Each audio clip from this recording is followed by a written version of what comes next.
All right, let's go ahead and get started. Um, so I think before we get really into it, um, I have a couple of questions here I wanted to ask everybody, just kind of see where everyone's at. So I'm going to start a poll here. Uh, First one is, have you worked with a creative partner before?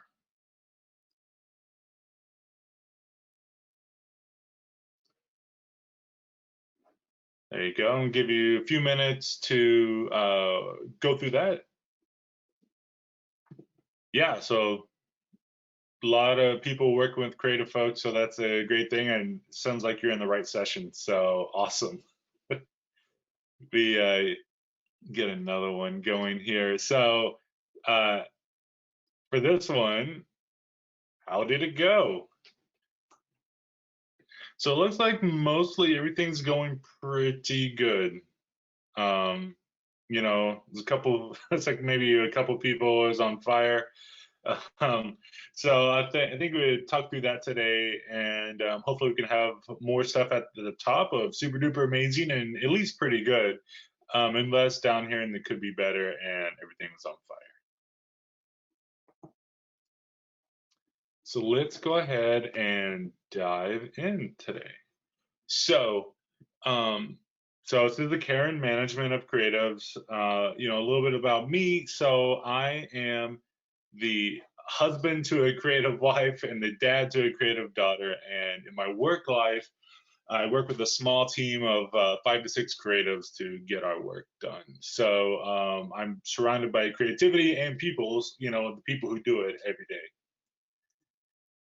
I thought to start off we would actually take a peek behind the creative curtains and talk about creative work and the people who do it. I think that'll help set the stage for managing them to get the best output.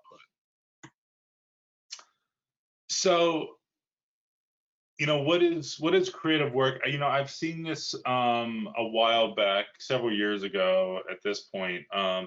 But it's this idea that creative work is drawing connections between the known to create something new. So a lot of it is these building blocks of things that we've seen and we know, but it's put together in a wholly new way.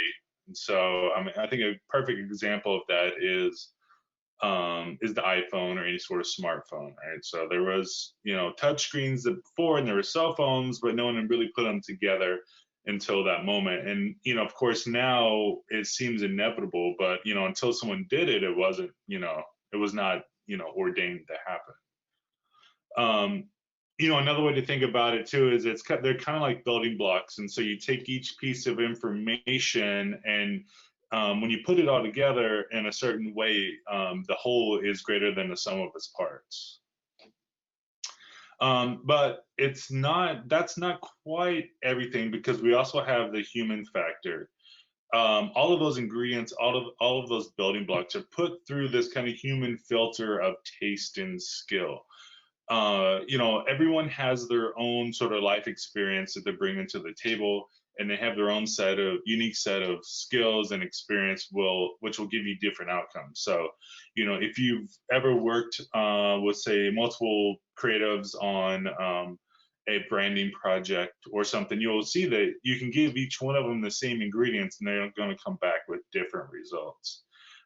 Even within your own team, you can see this, right? Like if you split up the writing work on an annual report and then you bring it all back together, I'm sure that the tone is probably a little bit different and the approach is a little bit different for each person.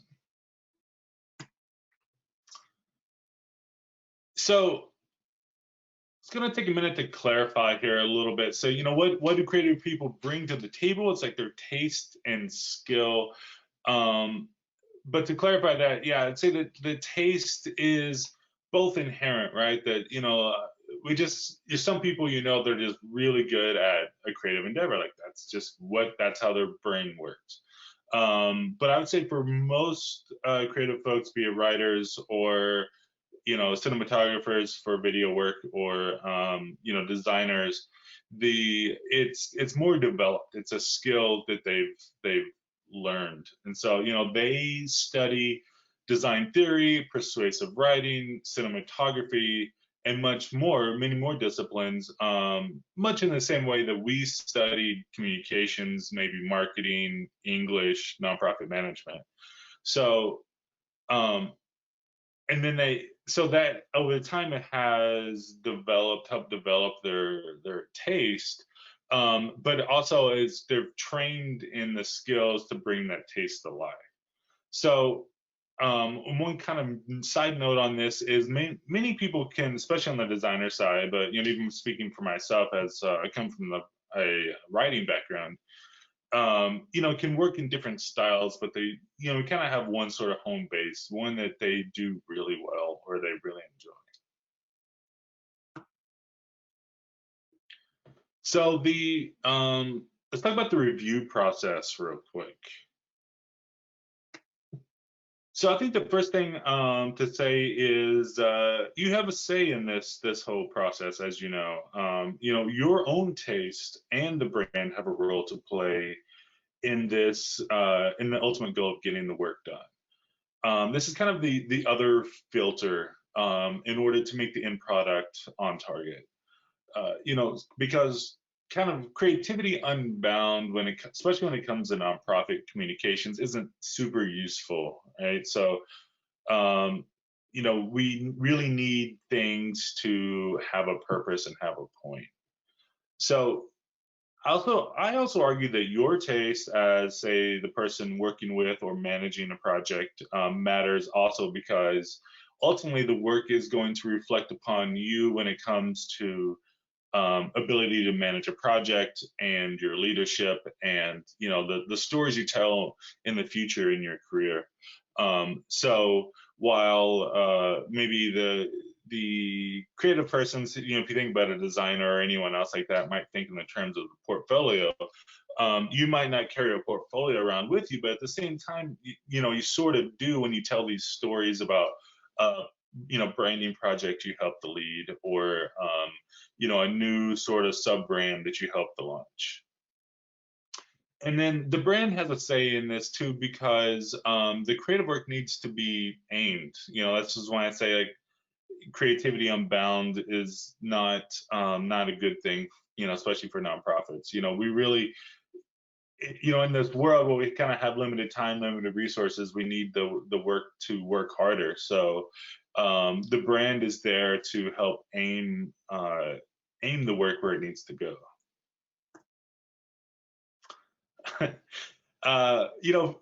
Feedback can feel personal, right? I mean, we all know bosses, past and present, maybe, who aren't the greatest or maybe the most tactful at giving feedback. And I think we can all work on that. We all definitely work on it. But I think the creative relationship can come with its own sort of pitfalls, or at least landmines to look out for. Because even when you feel like you've checked all the right boxes and you're making it about the work or the words or the design and not the person, even when you've done that, the feedback can still feel personal to the creative person. And the reason why it sort of comes down to the ego and taste. And that, I talked about taste earlier, and that's the thing that we all of us here put a lot of ourselves into our work. But what I found over the years working with many different creative people is they seem to have more, and I'm speaking for myself too, as former creative person. I guess maybe I'm still creative, but that people on the creative side seem to have more ego wrapped up in their work than most, and I think it does come back to that thing I talked about, taste, of developing their taste earlier, because it's at a certain point it's harder to separate what you do and what you do best. Like, say you do a kind of a grungy sort of look, with a lot of textures, and it looks really weathered, and that's your thing and that's what you love, and then someone comes and says, that's just not good. So kind of what happens then is a rejection of the work can also sort of feel like a rejection of yourself, of themselves.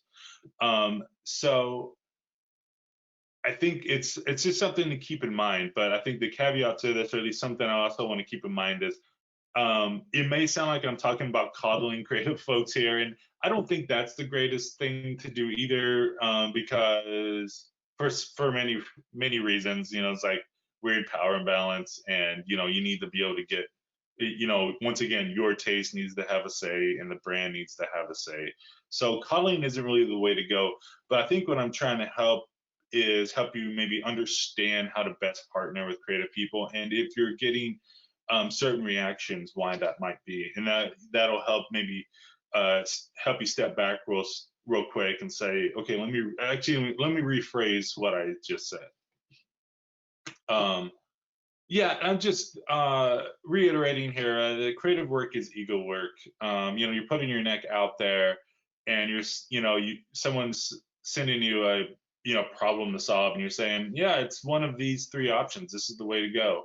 Or I think this should be your messaging for the next year, 2 years, 5 years. That's a big, you're really putting it out there. So it's yeah, I just want to sort of reemphasize that. And so what happens is, if the ego feels challenged, as we know, that it doesn't go quietly into the night. It sort of gets defensive and things like that. Let's talk about awards and pay real quick in the managing process. So there's two main reward structures. I would say there's probably a third one that's sort of an intrinsic thing, and I'll touch on that a little bit in here. But there's two main ones, awards and pay, pretty straightforward.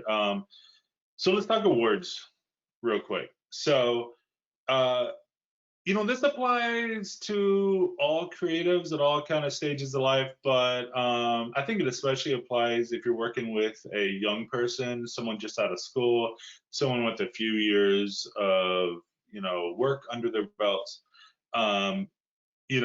Because we all want to be recognized for our work.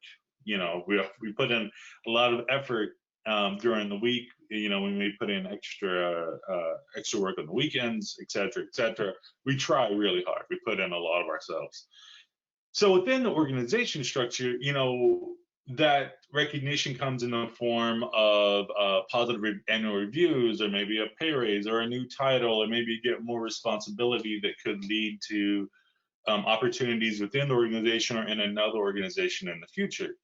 And it's kind of the same for creative people, because although ultimately their portfolio of work is their resume, it's early on, it's the awards that get you recognized. It's the awards that get you validated, because there's thinking about young creatives, especially, I came from the writing side, but that side and the design side, there's a lot of us out there. So awards can kind of separate us a little bit and give us opportunities in the future. So honestly, there's not a whole lot you can do here, right? Like, I wouldn't start a project promising like, this could be an award-winning thing. It's not honestly something for you necessarily to overtly address, unless it comes up post project of like, hey, can I submit this for an award? But I wanted to uncover it. I think it's something that doesn't get talked about very much, and is definitely kind of within the consideration set of a lot of creative folks doing work. Pay. So this is the one, right? So it's like, creatives have bills too. I think that's my favorite thing. And I've had a rule here since we started BCDC, and that is I would never ask a creative to work for free. Realistically, there are projects that are not, don't pay as high as I would like to. And pretty much in those instances, what's happening is no one's getting paid, at kind of market rate, or, the value. But there's usually something else in play. It's the type of work we want to do, or something we really believe passionately in. And in those cases, I just talk about it up front and acknowledge it, and don't try to pretend that $50 for a logo is okay. You should be okay with that. It's like, you don't have to be okay with that. But I just say this is the deal. Like, this is what we have for this kind of work. Do you want to do it? No pressure. I don't kind of I don't put a sales job on it. I let them have some kind of control over it. And they can say no, that's fine. If they don't, they might say I'm too busy. It's not quite enough. That's fine. We have other people we can work with or tap, or we can try to get it done ourselves or use. There's many different means, right? Um, the other thing we do is we have a couple like long-term relationships with freelancers here, and so if I have something that's kind of on the lower end of the scale, a lot of times actually I will talk to them and approach them because we have an existing relationship, so they know that this isn't the norm, but they know that like in a good way, right? Like they're like, oh, okay, Brian's not going to come to me with this kind of low paying thing all the time. Expect that this is what I do. You kind of talk about it. So yeah, and I would say, it's difficult to find budget dollars, and I absolutely hear you on the other side of the webcam here. I would just say be upfront about it, and put the ball in their court too. But if you can, please pay creative people. So you still want to manage creative people after all that. Okay. So I'm going to talk through my approach now. That first bit was sort of an introduction, kind of laying the groundwork for, it's kind of the 101 on creative work and creative people. I hope that first bit has already sort of given you a little bit of insight into working with creative folks if you have in the past or haven't yet, and make your new creative relationships fruitful. All right, so let's get into it. All right, start well. Like anyone who knows me knows I kind of bang the drum on this. Don's probably, Don here is my wife and my partner here at BCDC Ideas, and she's probably tired of hearing me talk about, good kickoffs. But this is probably the most important thing. I feel like you can trace really good output or really not great output from the end result all the way to the beginning of the kickoff and see what happened. So, starting your project and your creative relationship well is the best thing you can do for the final output. And so we're going to go through some steps here on starting. Oops, skipped one there. There we go. Be clear on your goals and tactics, right? I mean, are you trying to raise money? Do you want people to write their government representative? Do you want a new brand that reflects where your mission has evolved, etc.? Do you want new people to your website? Like, be extremely clear on what you want to happen. Gather all assets and brand guidelines. Don't try to do this early and not like midway through, because don't make designers guess what your brand colors were or what your brand colors are, because it's going to be wrong every time. Do you have an alternate logo in your guidelines? But everyone hates it, right? Like, if you have a stack logo and there's a kind of an alt horizontal logo, but no one uses it because they think it's ugly, tell them, because I guarantee you, if you don't tell your designer that, they're going to pick the horizontal logo. It's just kind of a thing that happens.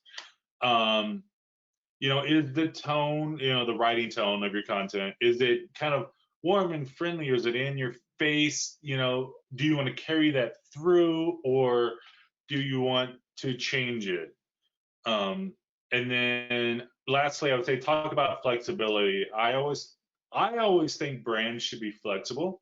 And what I would say is brands should not be matchy, but they should look like they live in the same family, right? So, if you have an extended family, you don't necessarily look like your cousins, but then if you kind of put them side by side, you can see the resemblance and see where you come from, right? So, I'm a fan of flexibility in brands, but not everyone is. So be upfront. If you have two colors in your brand and that's all you want to use, that tell them that.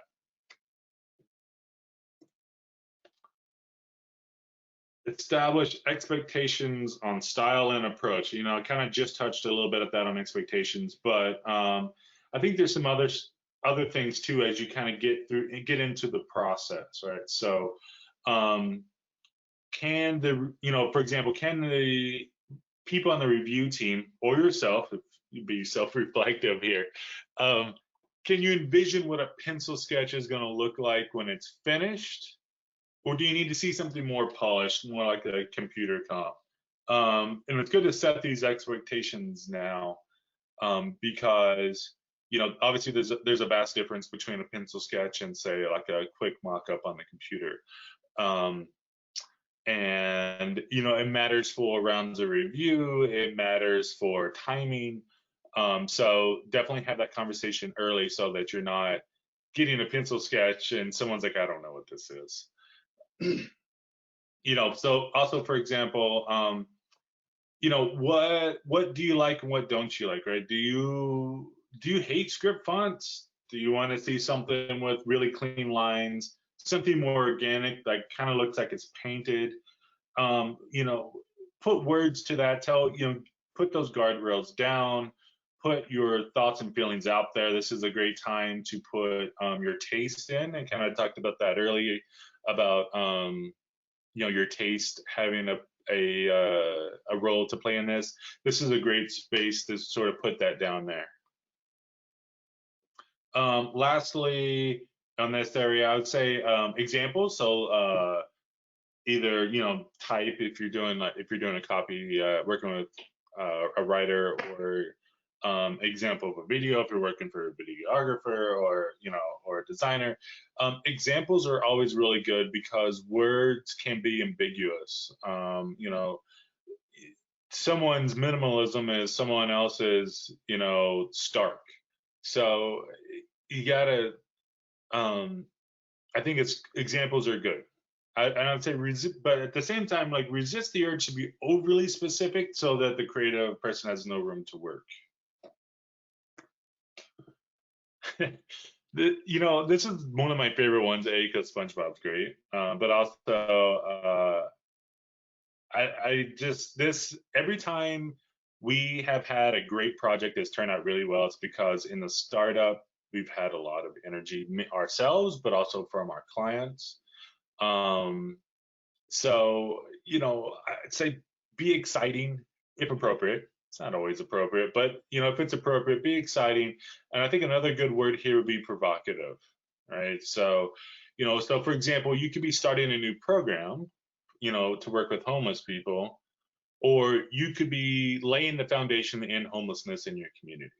So you can see there's kind of a difference in framing that can make a difference in the final product. It can change. This is definitely a great moment to sort of set the scene, set the tone for the project. So, we've worked with over 100 clients at this point, and everyone is very passionate about what they do. So don't be shy. Share your passion. This is the boring, but the important boring stuff, and that's establish a timeline and reviews. I would say agree to a structure and stick to it. The creative process kind of needs the support or the scaffolding of project management to hang together, to have regular check-ins and reviews. Otherwise, I've found things sort of stagnate, and kind of don't go anywhere. So yeah, definitely get that going. Freedom and constraints. Yeah, ultimately you're kind of mixing, you're aiming for a mix of freedom and constraints here. Every creative I've ever worked with wants constraints. There's too many colors, fonts, styles, methods, tactics, etc. in the world to pluck from the air. Yeah, I mean, we say that there's too many colors on the palette to just pick one. So constraints are great. I've I've had worked with designers where I'm sort of like cringy. I'm like, I've only got like, there's only like two colors in this brand, right? We got a blue and a gray, and I've seen them light up. They're like, oh, fantastic, right? Because it's a challenge. It's a creative challenge. Like, okay, how can I make a layout with two colors and do shades and blah blah blah blah blah? But it really is like a different get to flex a different creative muscle, and so it's great to see that, and yeah, um, and nothing nothing will get a eye roll quicker when you're creative than just play around with it as feedback or as direction. Because it's too broad. There's too many options to just play around with it, and there's no way in the world I can play around with something and possibly hit, maybe what you have in your head, but haven't been able to articulate. So, yeah, let's try try to avoid that one. And I would say the flip side of this on the constraint side is, creatives don't want to feel like order takers either. Um, you know, Here's the deal, right? Most of us know sometimes you got to do stuff to get it done, right? So, if I'm making we're doing a business card layout, let's say, and someone's like, move the logo, we need to move it like maybe 10 pixels to the left. That's not killing anybody. I mean, I think that sort of falls in the line of order takers, but at the same time, we're like, it's fine. It's more of like a habit. If you get into a habit of micromanaging every round, everything, that's when it's going to get tougher, and your relationship's going to get tougher with your creative person, because what that means is then, they're just kind of pushing a mouse around and not getting to express themselves and use their brains. And honestly, you're not getting what you paid for. You're not getting their whole selves from the work either. Reviews, everyone's favorite topic, right? So, my approach on reviews is to make it team based, right? So this is always about how do we get this done together. So if it isn't right, then let's find the solution together. And I think the big thing for me is I'm always willing to shoulder some blame. So, if we get to round one review and it's like, wow, this is way off from what I was thinking we were going to get to, and not in a good way, then I look back and I'm like, oh man, I meant to say this one thing and I said it differently, or maybe I was ambiguous in my words, or I tried to explain a design instead of putting an example down. Um, and so I'm willing to shoulder the blame if I gave direction and kind of sent them off in the wrong direction. And I think that's an important thing, is that this is a team thing, and so we should all be accountable to each other in the process of getting the work done. So within the reviews, I would say start positive, and please not fake positive. I think not fake positive where you're trying to soften the blow of negative impact or negative feedback. Sorry. Because somewhere in the early 2000s, someone came up with this wonderful thing where you're supposed to kind of do this sandwich of positive, negative, positive. And the thing is everyone's onto that now. So, everyone kind of inherently knows when you kind of start getting this maybe false false positive feedback, because you're just waiting for the other shoe to drop. So, but think about something you genuinely like. Did they come with an unexpected approach? You're like, oh wow, I never thought about doing it that way.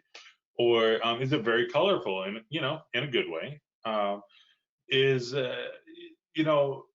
but if say you don't love anything, that's fine. It happens. We've had reviews. One side note on this is I think maybe a handful, 4-5 times in the whole year, do we have rounds where we're like, nothing is working, start over from scratch.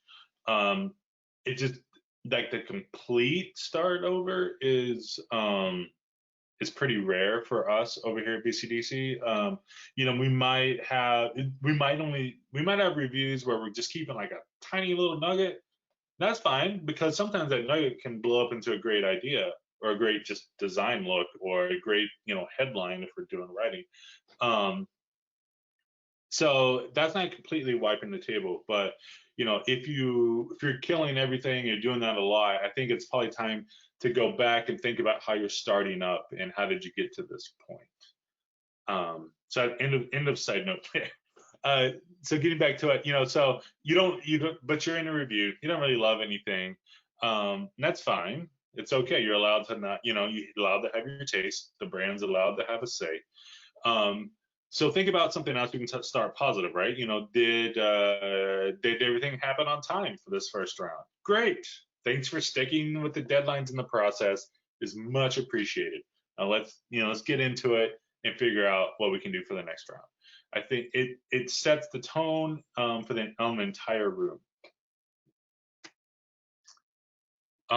It's about the work and the goals, right? So this is kind of what I was talking about earlier on feedback and feel personal. And so this is a little bit of that thing of let's just keep it honed in on the work and keep it honed in on the goals. So first things first, I would say if you're doing an in-person presentation or even over the phone or however, but you know, some way where you're hearing their voice or reading the words that they type to explain it. Give them time to explain their work. I've been on the client side and the creative side with this one. You know, I've had what I thought were great ideas because of my ego, right? Shot down because they saw the work in a vacuum with no context. And so like, what is this weirdness? No. You know, and I've nearly done the same thing until I've talked to the creative person and I was like, ah, I see. And so I think it's important to hear their explanations. And the reason why for that too is the best creatives will not be directing the work at you necessarily, although, you know, like I said, your taste could be reflected in that. They will not be directing the work at you, but to the people you're trying to reach, the people you're trying to serve. And in my experience, 9.9 times out of 10, the client is not the target market. So, you know, that's why maybe at first blush, without explanation, your first instinct is like, I don't get it.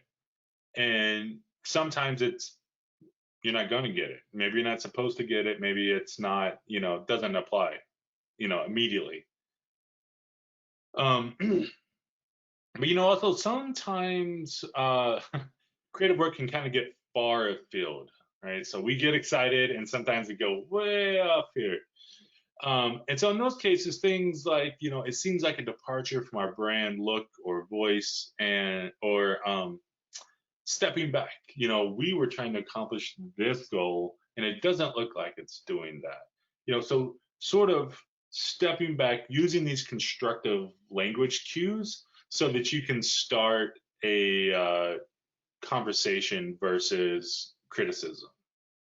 And so another example here is this is a great one because we hear this all the time is tell me about your color choices versus why did you pick that color? You know, same question, right? Same, really, ultimately, it's kind of the same question, but it has different feelings, right? Like there's kind of shades of gray different from each other, but one sort of seems to be starting a dialogue on color selection, and the other is putting, you know, it's kind of a interviewer sort of thing, like is, and you wouldn't be surprised if all of a sudden, you know, your creative is kind of on the defensive, and you know, the defensive doesn't need to be a negative thing, like not defensive like you know, people kind of get their hackles up, but defensive is like oh, we got to defend the work versus like let's bring it together, we're all in this together to do the right thing.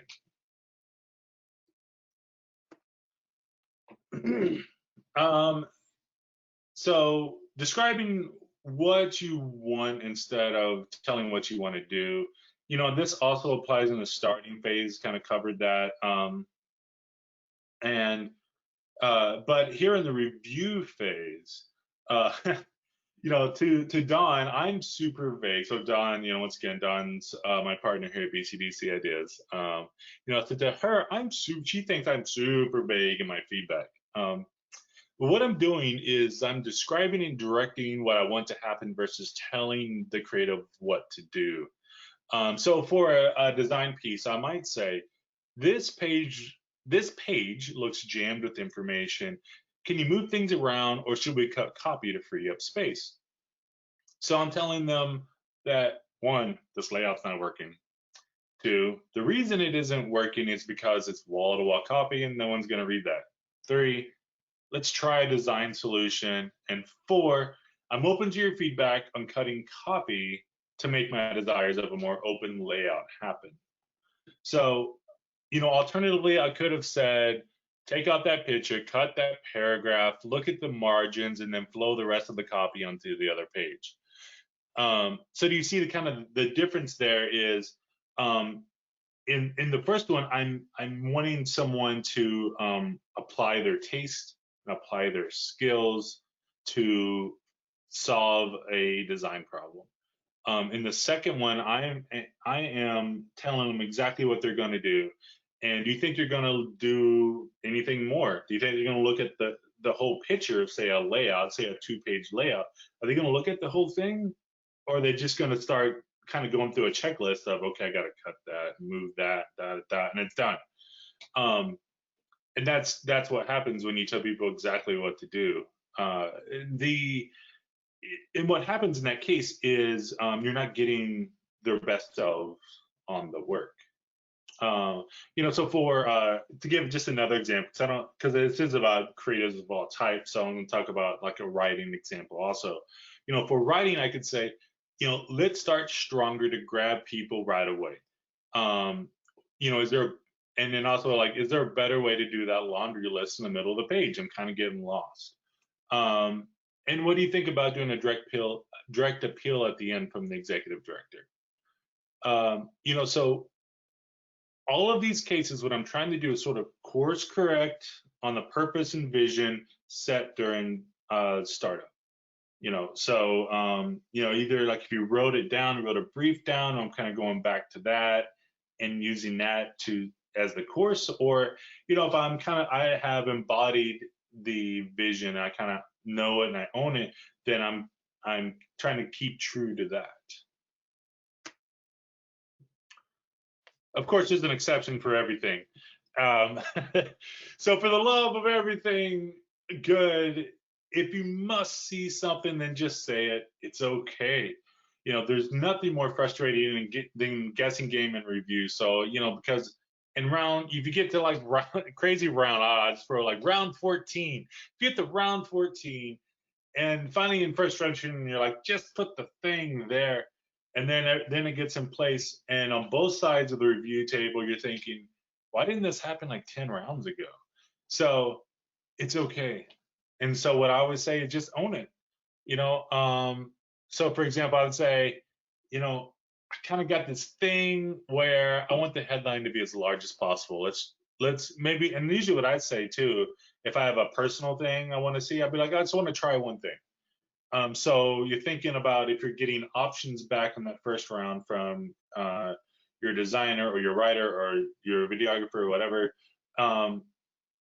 if you're getting options back, like one of them, you're kind of like, I want to try this thing and see if it works. I think it'll work, but I'm not sure. You might say, if our logo is smaller than 1.5 inches on the printed piece, the board is going to freak out. That's it. That's fine, right? I mean, that's back into the constraints area too. Like, cool, I got to do this. I know the logo needs to be, a decent size of the printed piece, so everyone's going to freak out. No big deal. We'll figure it out. On the writing side of things, it's, we have a certain way to talk about the population we serve. So, and we've had clients like that. We refer to people we serve as clients, not patients, things like that, right? And they're not in crisis. They're, they're getting help. Whatever you need to be, just say it. It's fine. And I would say most of the time, these things that kind of get drug out, not always, but most of the time, there's small things that don't need to be fussed over, and you'll find probably your creative's like, okay, that's fine, no big deal, right? Build a review team and know when to compromise. So this is sort of getting back to this idea that the client's never the audience. It just most of the time it doesn't happen. I know that some organizations have advisory boards from their target population. I think that's fantastic, but it's still a fairly rare thing. So I think that means it's good to have other eyes to check and collaborate on the work.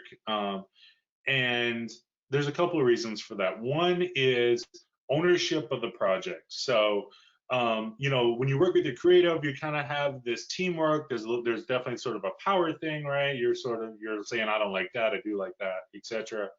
And then when you go back to your team, I wouldn't say the table is flipped, but the ownership is sort of flipped, and now you are the owner of the work, and you need to talk about the work, and be the face of the project to your team. And I think that's great experience in general. I think it's great to be able to defend the work or explain the work. And then also, it's good to bounce things off other people to check your assumptions and your reactions.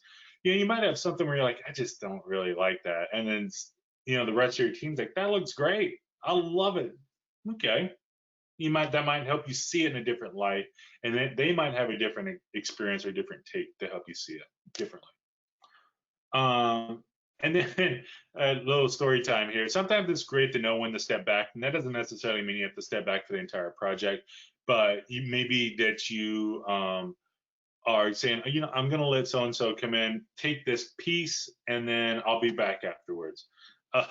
So one time here, we had a client. We went round and round and round of color selections for a project. I mean, I think we went into the 20s on rounds doing color palettes, different color palettes for a brand. And I mean, it's to the point where we were like, we're running out of colors. I mean, of course we weren't, but it felt like we were like, how many colors could there possibly be? And then at the end, the very, very end, it came out, the client was colorblind. So, you know, sometimes you got to know when to say, this isn't my part of the project, or I'm going to bring someone else in maybe with me. You don't have to step completely back. I'm going to have someone come in because she does all the writing for our organization. And so she knows the tone better than I do, whatever. But know when to get help. Narrow. Your first round or two are going to be about options, and these are potential forks in the road for your project. So I think eliminating and narrowing and cutting off those forks in the road as quickly as possible is going to be your goal, because the wider the field stays, that is the number of options, the less time each one gets to add more polish and more finish. So the more that you can say, not that one, yes, that one, maybe that one, then you get to the next round, you're like, you know what, definitely this one, we can not use that one. And then the third round is, cool, now let's do everything we can to make this one option great. And I think, it's something it's hard to do. Decisions are hard, and they have a certain permanence to them, right? Whatever we get rid of, we're not going to address again. Maybe it lives on in a future campaign, but right now it is going into the trash heap, and that can be hard decision for people sometimes. All right, if you've gotten to this point, I hope you're well on your way to understanding the creative in your work life and are able to have greater success in your future projects. So for me to you on these crazy times, a hearty virtual high five, and I hope you have nothing but creative success in your future. So thanks to everyone for your time and attention today. I really appreciate it. And as one of the organizers of Create Good, I really appreciate you sticking with us through these big changes. It's very different to be doing it here, just talking to my computer, than talking to you in person and going to get lunch and all of that. So it means a lot to me that you're still here, and that's it for the session. So now I'm curious to see if you have any questions. I'm going to go ahead and jump out here. Okay. Okay. So Sarah asks, I found that the web designer freelancer that her org uses for years is a very challenging person to work with. They're slow responder, rude, gives half-hearted effort. How do you recommend finding new freelancers? Yeah, I have a couple suggestions here. One, I mean, the tried and true is to ask around. Um, I have, one thing I definitely have done is thinking about the website, the web thing in particular. I've seen websites for organizations, and I'm like, that's really cool. And I've just emailed them. I'm like, so who did y'all use for this? Um, yeah, so that's pretty much my process. At this point, we do to find our freelancers, it's mainly a word of mouth thing, which, as we know, is kind of a trust thing, right? Like, we found people that we trust, and so if the person I trusts someone else, then it works out. Trying to think of how else I found people. Mm, mm, mm, mm, mm. you know um Another good option to look for is your local AIGA chapter. I'm not sure where you're at, Sarah, but if you have an AIGA chapter close to you, that is really good to find people.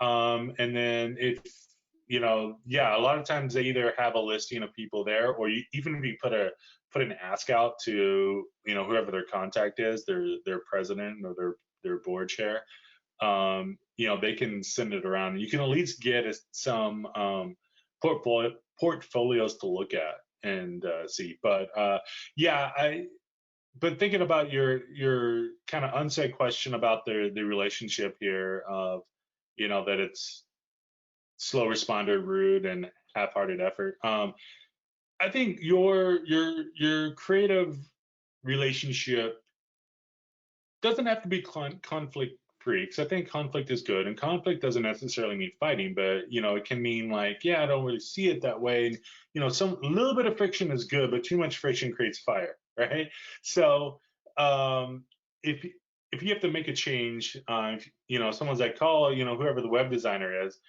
and everyone's like, ugh, not it, then it's probably time to move on. All right, let's see. Let me do one more. So you've had a couple of experiences where the executive director and the freelance designer you worked with didn't agree on priorities, the primary audience or content, too much text, not enough photos. Do you have tips for me as a communications coordinator, or the person stuck in the middle, to help them work through their opposite opinions? That's a good question. That's a tough one, because you don't have a lot of power in any of that situation. And I think that's what's tough, is the freelancer is probably looking to the executive director as the person who's sort of paying the bills. So your opinions are it's gonna be tough to be heard. I'm just being honest here. So I would say the best thing to do is to try to get yourself kind of in the organizer role, into the manager role of your next project. And yeah, I think you start there, and then you have a little bit of power, right? I mean, you still have your organizational power, but at least within the terms of the project, you have some say. And I think in that case, what you would need to do is do some quick research around, certain design terms. You don't have to become a design expert, but understand what thing. I think we've all heard terms like white space, but understand what white space is and what it does. The thing I'm huge on when it comes to communications is hierarchy of communications. So hierarchy of text. So, and that kind of comes in too, you're saying with a lot of content, too much text, etc., not enough photos. So you don't have to become an expert, but find a couple of resources that you can come back to. I think Fast Company, for example, has a lot of these sort of easy things to digest. Definitely look for the articles that are like 5 things to think about, right? Because then you can just kind of skip to the list.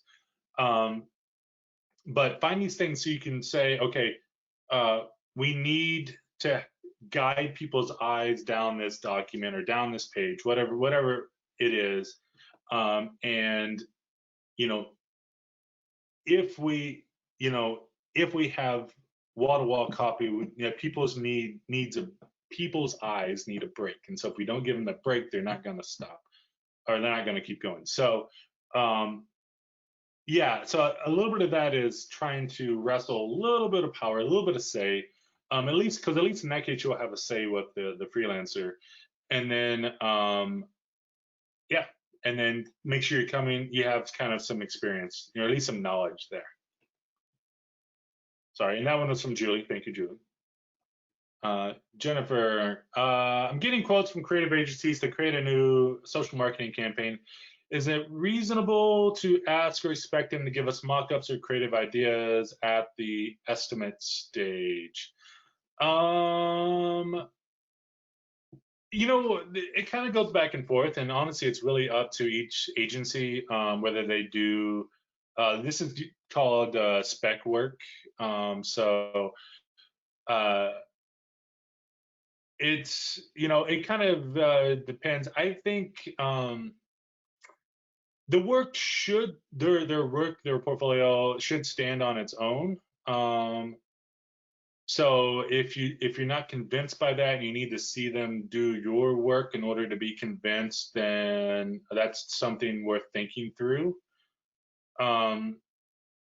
And honestly, some agencies are absolutely against spec work under all circumstances. Some will do a little bit, and some will do like a whole spec campaign, like they'll pull out the stop. So honestly, it's up to each one, and it might be worth thinking through. If you feel like you need mock-ups, what kind of creative hole are you trying to fill? What kind of uncertainty are you trying to assuage there? And is it your own, or do you feel like you need this to sell it up the chain to the ED or the board, or is it just kind of an uncertainty lying within yourself? Let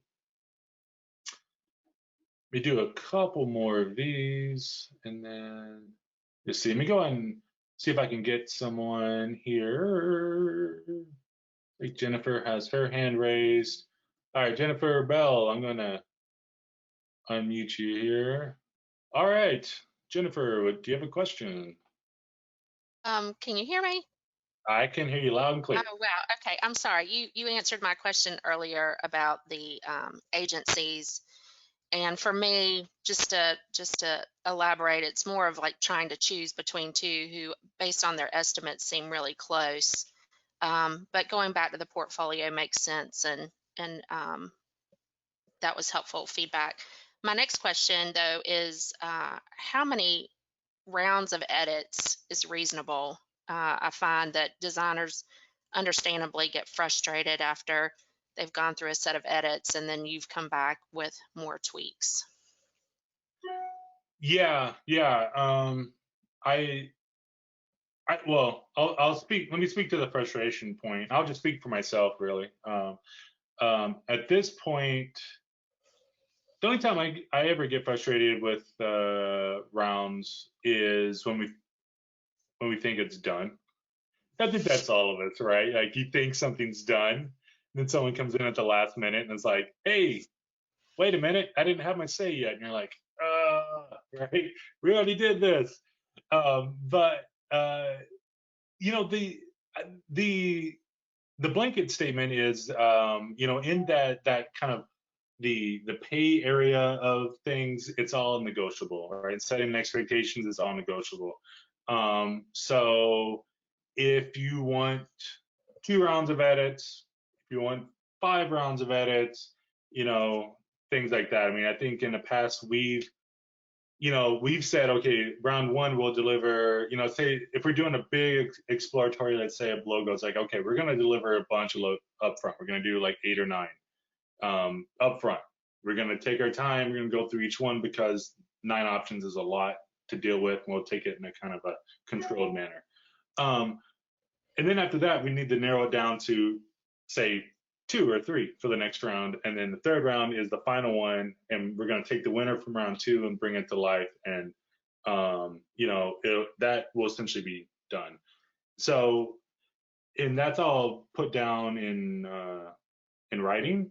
So it really kind of depends. And I think it's more not necessarily about the number of rounds, but the expectations of numbers of rounds, right? So if you go into a project and you're thinking 3 rounds, you know, say you're thinking 6 rounds and they're thinking 3 rounds, and you get on say round 5, and in your head you're like, oh yeah, we're so close, this is great, you know, right on time, right on time, and they're thinking, oh my god, we've done 2 extra rounds, I'm dying here.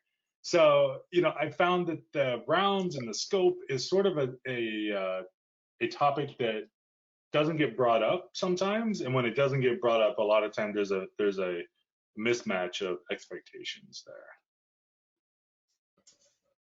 Did that help? Yes, thank you. Good. All right, I'm going to go ahead and throw you back on mute and see if anyone else has a question. All right, Meredith, you're up with your question. Hi, thank you.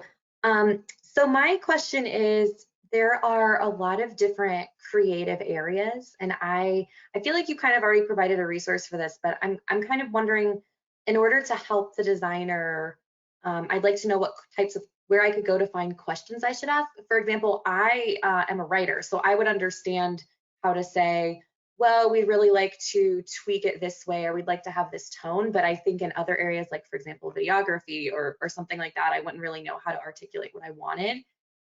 So where could I go to find something that would help me kind of know the right language to use for my Yeah, yeah.